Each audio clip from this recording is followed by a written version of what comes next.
Assalamualaikum warahmatullahi wabarakatuh. Halo Sobat Teknokrat.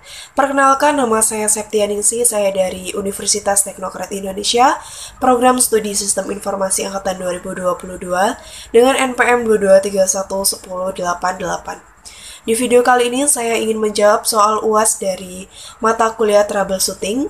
Yang pertama, apa yang dimaksud dengan sistem komputer, ALU, CU, dan alat input-output.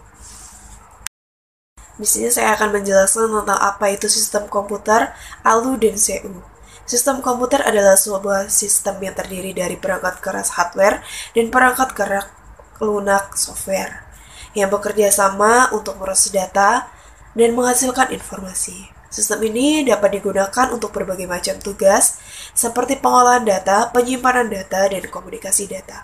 Lalu, ALU, Arithmetic Logic Unit, adalah komponen dalam CPU Central Processing Unit yang bertanggung jawab untuk melakukan operasi aritmatika dan logika. Lalu CU, Control Unit, adalah bagian dari CPU Central Processing Unit yang bertanggung jawab untuk mengarahkan operasi dari sistem komputer. Lalu alat input. Alat input adalah perangkat yang digunakan untuk memasukkan data dan perintah ke dalam komputer. Contoh alat input yang pertama adalah keyboard. Keyboard biasanya digunakan untuk memasukkan teks dan perintah. Lalu yang kedua ada mouse. Mouse untuk mengontrol pointer dari layar dan memilih objek. Yang ketiga ada scanner. Scanner berfungsi untuk mengubah dokumen fisik menjadi format digital. Lalu yang terakhir ada mikrofon. Mikrofon berguna untuk memasukkan suara ke dalam komputer. Lalu alat output. Alat output adalah perangkat yang digunakan untuk menampilkan hasil dari pemrosesan data oleh komputer. Contoh dari alat output adalah yang pertama itu ada monitor. Monitor berfungsi untuk menampilkan informasi visual seperti teks dan gambar. Lalu ada printer. Printer berguna untuk mengecek dokumen dari format digital ke kertas. Lalu yang ketiga ada speaker. Speaker berfungsi untuk menghasilkan suara dari data audio. Lalu yang terakhir ada proyektor, yaitu gunanya untuk menampilkan gambar atau video dari layar besar. Di sini saya akan menjelaskan dua gambar yang ada pada tampilan di sini. Yang pertama itu ada gambar prosesor, yaitu fungsi prosesor adalah otak dari komputer yang bertanggung jawab untuk menjalankan instruksi dan mengolah data dalam sistem komputer. Yang kedua itu ada scanner. Fungsi dari scanner sendiri adalah untuk mengubah dokumen fisik seperti kertas, foto, atau ilustrasi menjadi format digital yang dapat disimpan, diolah, dan ditampilkan oleh komputer.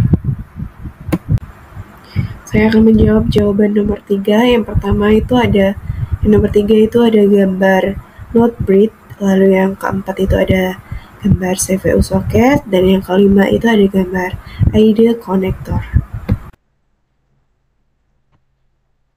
Di sini saya akan menjelaskan tentang RAM yang ada di laptop saya. Itu ada tipe DDR4, size 8 GB.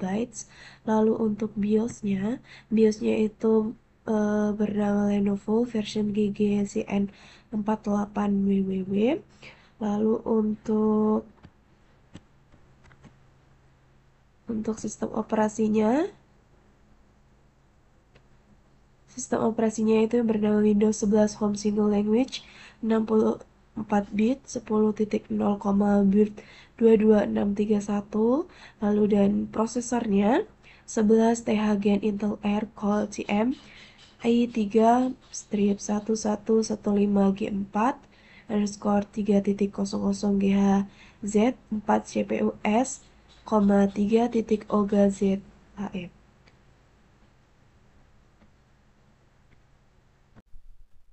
Di sini saya akan sedikit menjelaskan tentang aplikasi yang ada di laptop saya. Yang pertama ada Visual Studio Code.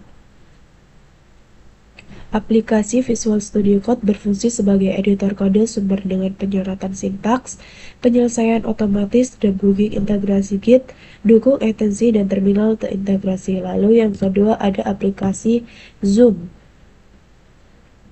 Aplikasi Zoom berfungsi untuk mengadakan pertemuan video, webinar, chat, berbagai layar, merekam sesi menggunakan latar belakang virtual, dan membagi peserta ke dalam breakout rooms atau sesi diskusi terpisah. Lalu yang ketiga ada Excel.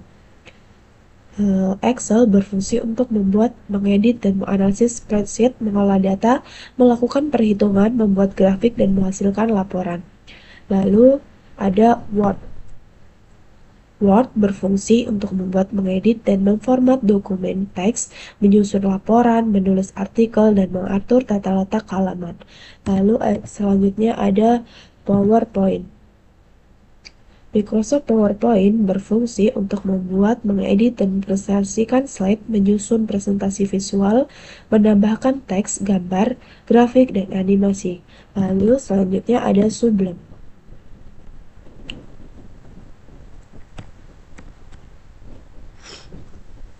Sublime Text adalah aplikasi editor teks yang berfungsi untuk menulis dan mengedit kode sumber, menyediakan fitur penyorotan sintaks, penyelesaian otomatis, serta integrasi dengan berbagai alat pengembangan untuk meningkatkan produktivitas pengembangan perangkat lunak.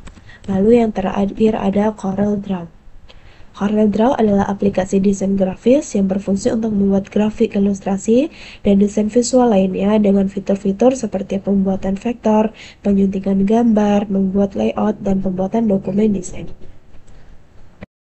Baik, selanjutnya saya akan menjawab soal nomor 5. Presentasi akhir kelompok kami yang berjudul Penggabungan Inovasi Teknologi dengan Aplikasi AI untuk Memecahkan Permasalahan Komputer pada SMK Gadjah Mada mengusulkan penggunaan teknologi baru dan kecerdasan AI di sekolah.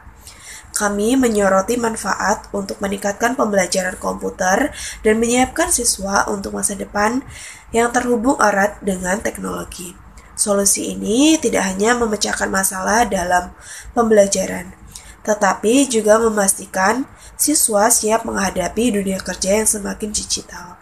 Mungkin itu saja yang dapat saya sampaikan. Saya akhiri. Wassalamualaikum warahmatullahi wabarakatuh.